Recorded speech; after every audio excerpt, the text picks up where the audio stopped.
नमस्कार, आपके साथ मैं हूं सबीना तामंग देशमुख।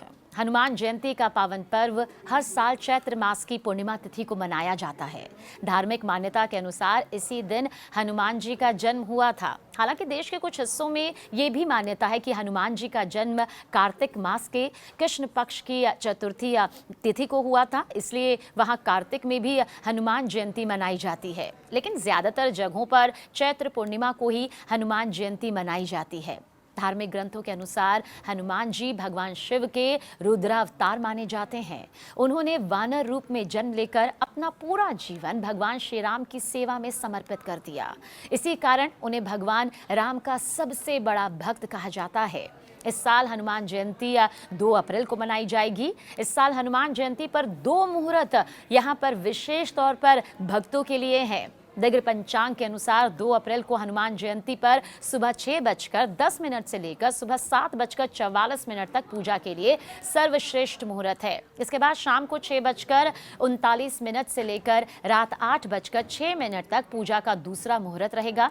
क्योंकि हनुमान जयंती का पूजन अभिजीत मुहूर्त में सबसे विशेष होता है, इसलिए दोपहर 12 बजे से लेकर दोपहर 12:50 तक अभिजीत मुहूर्त यहाँ पर रहने वाला है।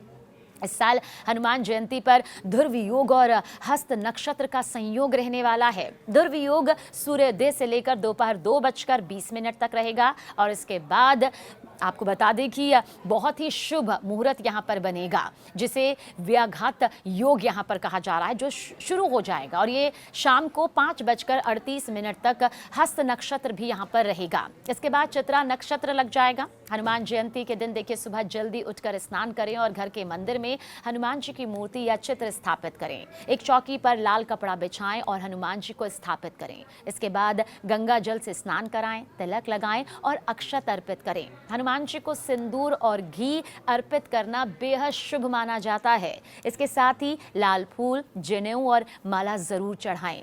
भोग से आप चढ़ा सकते हैं भोग में गुड़, चना, मौसमी फल जैसे केला, सेब या अंगूर, जो कि बहुत प्रिय कहे जाते हैं। इसके बाद बैठकर हनुमान चालीसा का पूरी श्रद्धा के साथ, आस्था के साथ पाठ जरूर करें। और समय हो तो सुंदर कांड का पाठ कहा जाता है कि इस दिन करना विशेष फल देता है।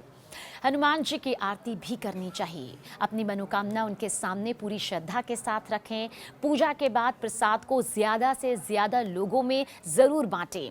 हनुमान जयंती के दिन उनकी पूजा करने से कहा जाता है कि जीवन के सारे कष्ट भक्तों के दूर हो जाते हैं और सभी मनोकामनाएं हनुमान जी जरूर पूरी करते हैं। इस दिन भक्त हनुमान जी का ध्यान करने के लिए कई मंत्रों का उच्चारण भी करते हैं। वैसे हिंदू धर्म में ना हनुमान जयंती का पर्व बहुत श्रद्धा भाव के साथ मनाया जाता है, उत्साह के साथ मनाया जाता है और कहा जाता है जिन्हें बहुत ज्यादा मंत्रों का ज्ञान ना हो या फिर मंत्रों को वो बोलने में असमर्थ हो, तो सिर्फ और सिर्फ जय श्री राम कहने से भी हनुमान जी बेहद प्रिय हो जाते हैं और साथ ही वो आपको भी आपकी सारी मनोकामनाएं पूर्ण कर देते हैं। मान्यता है कि जो कोई भी भक्त हनुमान जी के सामने जय श्री राम पूरी श्रद्धा और भक्ति भाव से कहता है, हनुमान जी स्वयं उसकी हर मनोकामना अवश्य पूर्ण करते हैं और साथ ही विशेष कृपा दृष्टि हनुमान जी की उन पर रहती है। मान सम्मान, यश, कीर्ति, धन संपत्ति और सुरक्षा का सबसे बड़ा वरदान सिर्फ और सिर्फ जय श्री राम कहने भर से ही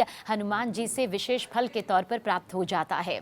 भगवान श्री राम के परम भक्त हनुमान को का जन्मोत्सव साल में ये भी बता दे कि 2 बार मनाया जाता है। उत्तर भारत में चैत्र पूर्णिमा के दिन हनुमान जयंती मनाई जाती है, तो वहीं दक्षिण भारत में कार्तिक मास में हनुमान जयंती मनाई जाती है। चूंकि हनुमान जी को चिरंजीवी यानी कि अमर होने का वरदान प्राप्त है, इसलिए उनके जन्म दिवस को जन्मोत्सव कहा जाता है। क्योंकि जयंती उन लोगों की मनाई जाती है जो कि एक निश्चित आयु तक इस संसार में रहते हैं। हालांकि बोलचाल की भाषा में हनुमान जयंती शब्द जरूर सामने आता है, लेकिन इसे हम एक जन्मोत्सव के तौर पर देखते हैं। तो आप सभी दर्शकों को न्यूज़ 18 इंडिया की तरफ से जय श्री राम।